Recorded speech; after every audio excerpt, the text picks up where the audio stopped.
The smoke monster is perhaps the most complex part of the show's mythology. In Chapter 2, we discuss the nature of the conflict between Jacob and the Man in Black. However, because the Man in Black is also the smoke monster, it requires a much deeper dive. The reason why a chapter on the smoke monster is only coming up now and not at an earlier point in this video series is because we needed to establish certain foundational tenets about the lost mythology in order to give context to the details of what we shall be discussing in this chapter. If you have yet to watch chapters 1 through 9, I suggest you take the time to watch them all to keep up with where we are going next. For 5 seasons we knew the Man in Black as simply the smoke monster. A marauding cloud of black smoke that killed people seemingly at random. Danielle Rousseau called it a security system and, in a way, she was correct. Thousands of years ago, Mother was a protector of the island. She went down into the cave of light and directly into the source's aperture. This turned her into the first smoke monster. She used her powers much like a security system would, protecting the island from those that would seek to plunder the light. Untold centuries later, she passed on the torch of protector to Jacob and, unintentionally, passed on the curse of the smoke monster to the Man in Black. Her role was split right down the middle. This transfer of power rendered Mother mortal. All it took was a knife to the back. As Jacob pointed out, Mother wanted the Man in Black to be the new protector. Because he was special, in the same way that Walt, Hurley, Miles and Locke would later be special. As a boy, the Man in Black was in tune with the source. He could see and speak to the dead. The island communicated with him and told him things. The island, aka the source, guided him to build the donkey wheel in the first place. The donkey wheel that would be instrumental in creating and sustaining the world-saving time loop 2,000 years in the future. Judging from the hieroglyphs beneath the temple, the Egyptians worshipped the smoke monster as a deity for a time. They quote-unquote summoned it to judge people for their sins. The smoke monster most likely used the Egyptians for his own purposes and guided them to finish his work on the wheel. The first moving of the island may have even been the primary cause of the ancient incident, in which Jacob instructed the Egyptians to plug a leak in the cave by building the cork system. Either way, there would have been countless plans and schemes that the smoke monster attempted in trying to leave the island. Let's discuss the powers of the smoke monster in more detail.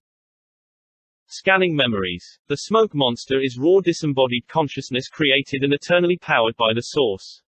In this form, the Man in Black can read the light in other people, i.e. it can scan their consciousness. And it can absorb their memories and experiences into itself. Just as the source absorbs people's consciousness in death.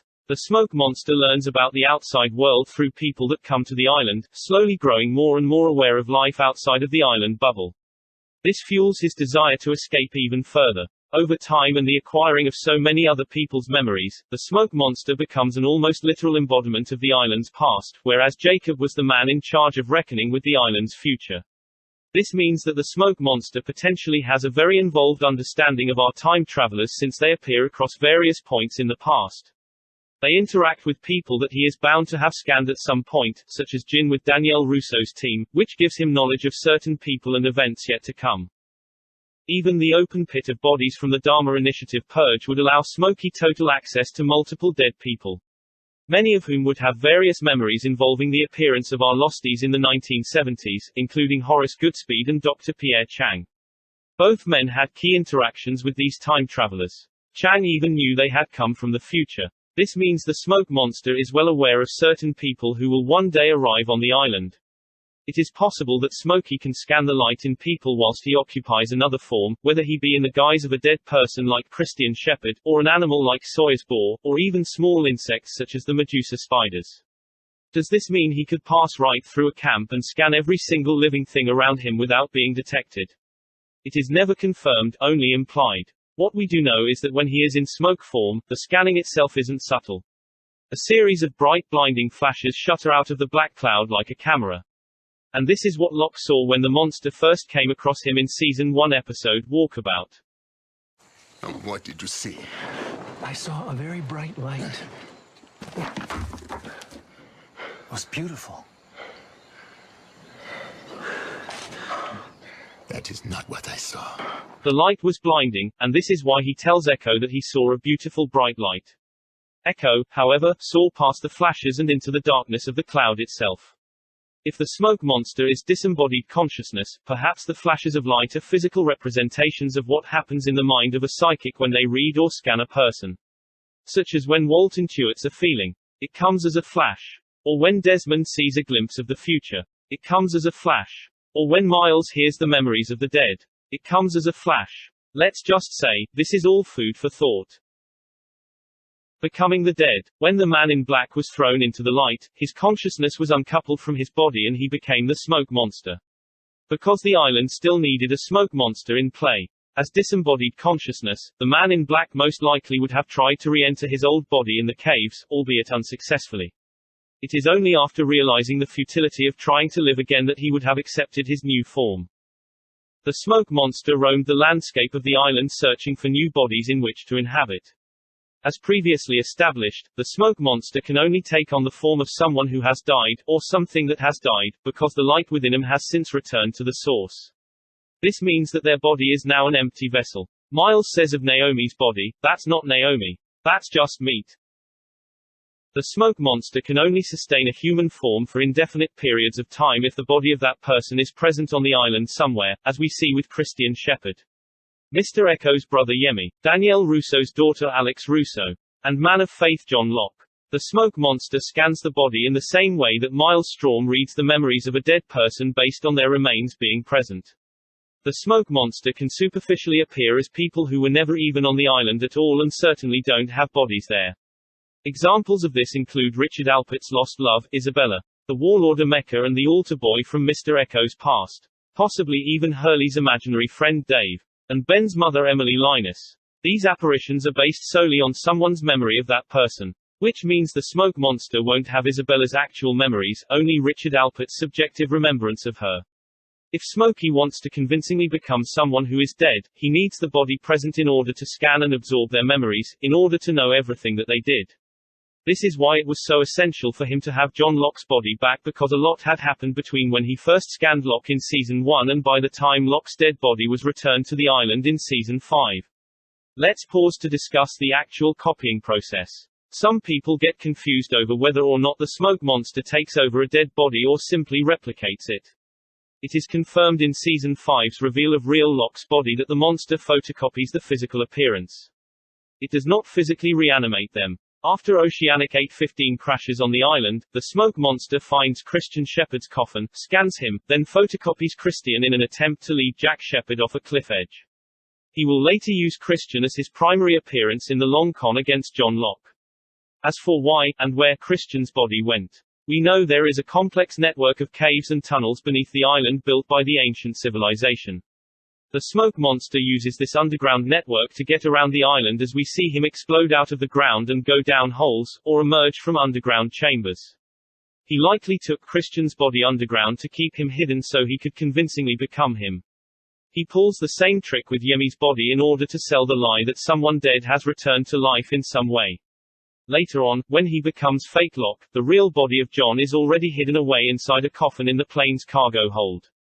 When turning into Locke, Christian, Alex or Yemi, there is a transformation from ethereal smoke, aka the man in black's disembodied consciousness, into a physical form.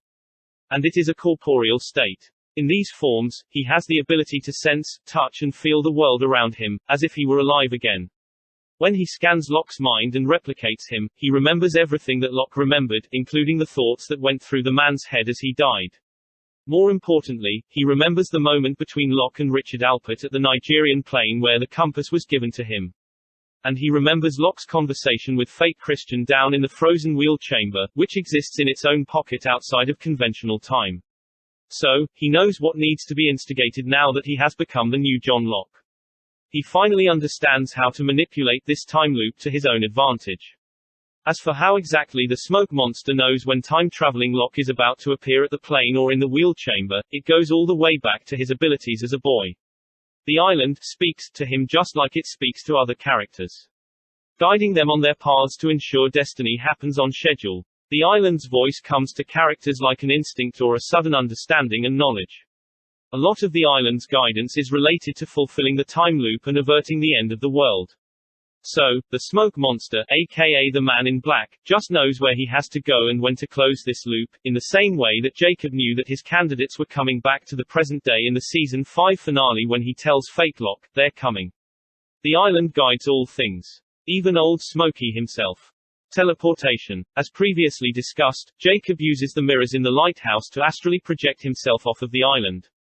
The smoke monster doesn't astral project like Jacob or Walt, but he can teleport. We see him doing this on numerous occasions, moving through space at the flash of a light. Beneath the temple, he appears to Ben to show him his own past, then goes back underground.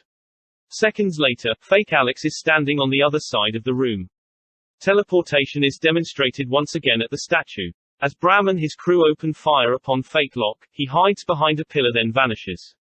Seconds later, the smoke monster is creeping in from the opposite side of the chamber.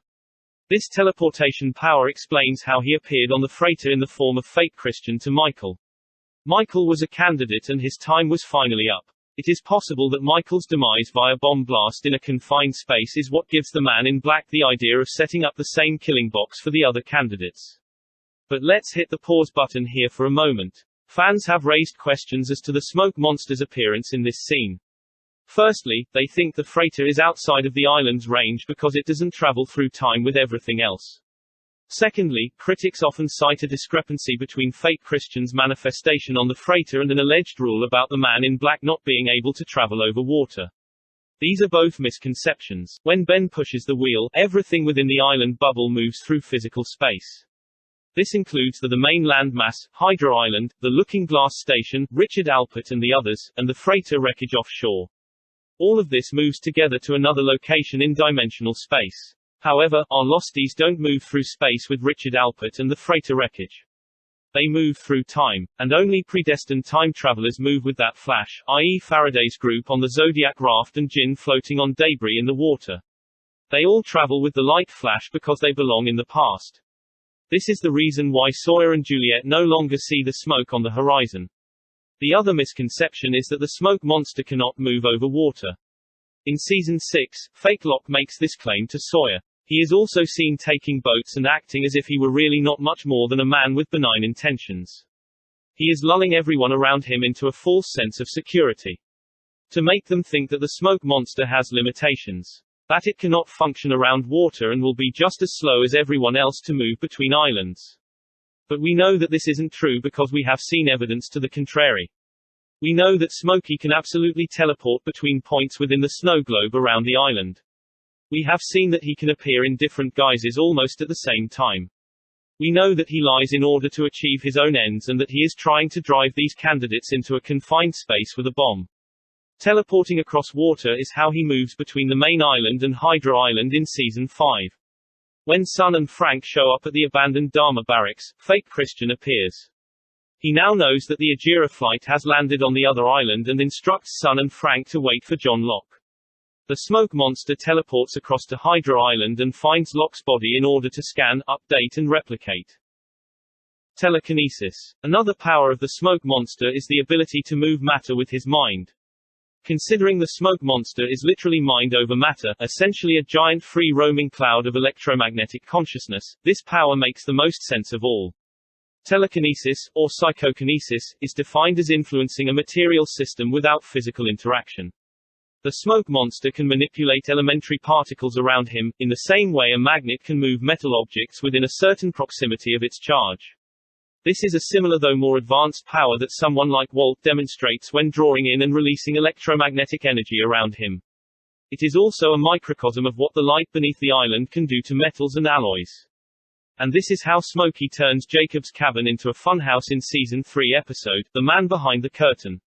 He throws around furniture and rattles the walls. He starts a fire then puts it out. He pushes Ben against the wall then manifests briefly before disappearing again. Infecting the living. So, what exactly does being claimed or infected by the smoke monster mean? Lennon attempts to roughly translate Dogen's Japanese.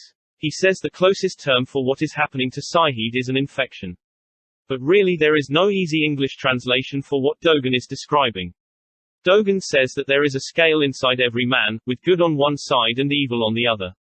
The good is clearly represented by the light, while the evil is clearly represented by the darkness. Jacob can activate the light in people, whereas the man in black can dim the light. But what does this really mean? Lost takes great pains to show us that people exist within a gray area. There is no such thing as ultimate good or ultimate bad. The white and black, good and evil symbolism is nothing more than metaphor. The show wanted to smash the binary nature of good and evil by showing that someone supposedly good, like Jacob or Jack Shepherd, could lash out in anger and vengeance. Just as the man in black or Benjamin Linus could show compassion, grief or regret for their actions. Mother and the man in black agree that people are corrupt and bad. Yet Jacob actively tries to prove otherwise. To prove that bad people can be good and that morality is on a sliding scale and not simply binary. He brings people to the island who are morally ambiguous and flawed people, and sometimes outright murderers, yet he still finds the good in them, or wants to see them find redemption for their mistakes by being part of something greater than themselves. Just as it happened to him. So, Jacob is all about the gray area. Any single one of us can slip into the darkness on that scale. It happens to Sawyer, it happens to Juliet, it happens to Charlie, it happens to Kate, it happens to Saeed, and it doesn't take a smoke monster to claim them for this to happen. The infection is simply his way of getting people to believe a lie about themselves or the people and world around them. He talks them into doing things they might not have done otherwise. He manipulates them into committing evil acts. He knows exactly what they want because he is always reading them. And he exploits their weaknesses and seduces them into darkness. The infection in Saeed was growing long before his body was lowered into the temple waters. His true descent into darkness began after Shannon was shot in front of him and finally metastasized after Nadia was killed. It is here, and not in the temple, that his emptiness grew. It led him to shooting a child. And this made him vulnerable to coercion and manipulation. Dogen is wrong when he states that there is no cure to the smoke monster's infection. We see both Saeed and Claire come back from the darkness that consumes them. Saeed makes the ultimate sacrifice for his friends and Claire chooses to let go of her anger and return home to her son. Which means that this infection is not mystical in nature at all. The scale within us is always sliding between light and dark. It has nothing to do with magic and everything to do with the choices we make. So why does Dogen conduct a strange series of tests on Saeed after he is resurrected by the murky temple waters? The light from the source is being channeled into the spring, which heals even the most fatal of wounds. But, to their knowledge, it cannot bring the dead back to life. When Saeed wakes up healed and like nothing happened, this alerts Dogen and Lennon to the possibility that he may not be himself anymore. So Dogen tests Saeed. He blows ash over him to check how the body reacts. He uses an electroconvulsive device to deliver a series of shocks to the system. These tests are a way of checking to see if Saeed is a manifestation of the smoke monster, who is repelled by both EMF wavelengths and an unknown ash compound. The hot poker to the stomach is the last test to see if his skin sizzles and scars. This all proves that Saeed is not a smoke monster or a ghost. However, the living dead remains the domain of the smoke monster.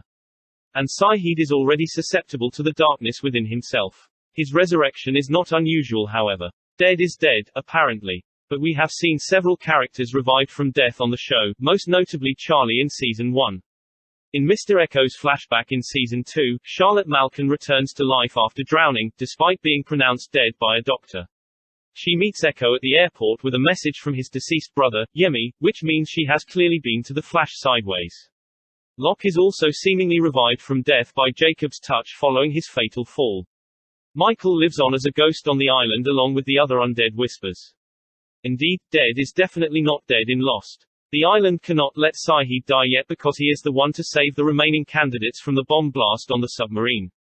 If he died at the temple then they all die later. Limitations. The smoke monster is not omnipotent. He has weakness and limitations. The biggest factor that impedes him in his goals is the source itself. He is tethered to it like a junkyard dog leashed by a chain to a large tree. He is restricted to the energy bubble that surrounds the island and its body of water.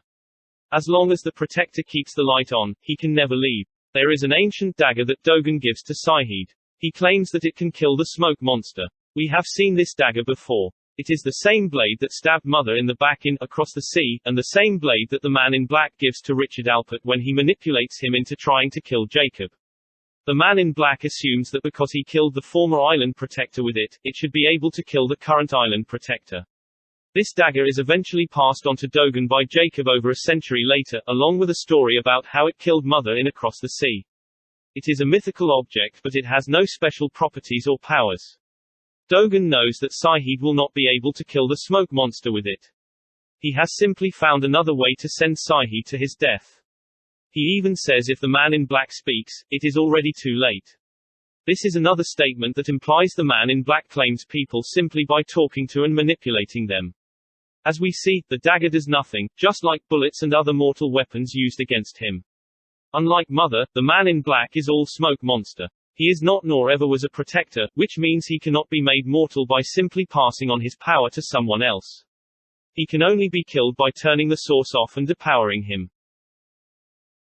The smoke monster's powers become limited after Jacob dies. It is useful to view Jacob and the Man in Black as if they two parts of the same battery. The positive charge has died, which means the negative charge is now limited in what it can power. This is why the smoke monster can no longer change appearance from Locke to another dead person on the island. Other limitations include the sonar fence that creates a bubble around the Dharma barracks, of which the smoke monster cannot penetrate. These pylons produce high-intensity sound waves that create an invisible barrier. It can cause death or disorientation to a person crossing it, but it also blocks the smoke monster and repels it. The pylons are the equivalent of a copper wire mesh that blocks incoming electromagnetic frequencies and wavelengths. Finally, this brings us to the ash circles that are used to keep Smokey out of the cavern and the temple for a time. This ash-like substance is most likely a diamagnetic compound, possibly formed from a naturally occurring mineral on the island which has been grinded down to create an ashy powder. Essentially, this diamagnetic compound repels the electromagnetic field of the smoke monster, creating a barrier like the sonar fence but in a more primitive way. The best real-world example to reference is called bismuth, which is an element on the periodic table that can be mined from nature and turned into powder. Bismuth is known to repel magnetic fields. Do the pictures of it remind you of anything? After Dogen is killed, Lennon says, he was the only thing keeping it out. As with all mythological dialogue in Lost, we have to extrapolate the meaning of the statement. Dogen wasn't literally keeping the smoke monster out of the temple simply by being alive. Lennon means that Dogen was the only mystic left on the island after Jacob died and was their last best chance of keeping the candidates alive.